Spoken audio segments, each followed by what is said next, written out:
इतकी नीच या माणसाची मानसिकता आहे. स्वतःला कीर्तनकार म्हणतो आणि मागे असे चाळे करायचे, असे धंदे करायचे.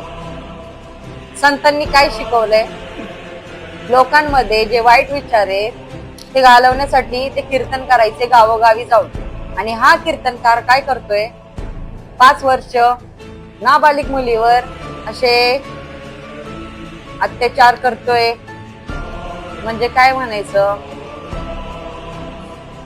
आता तरी शासनाने डोळे उघडले पाहिजे. आता तरी निर्णय घ्या, शिक्षा द्या. कारण की हे जे प्रकरण आहेत ना, असेच घडत चाललेत.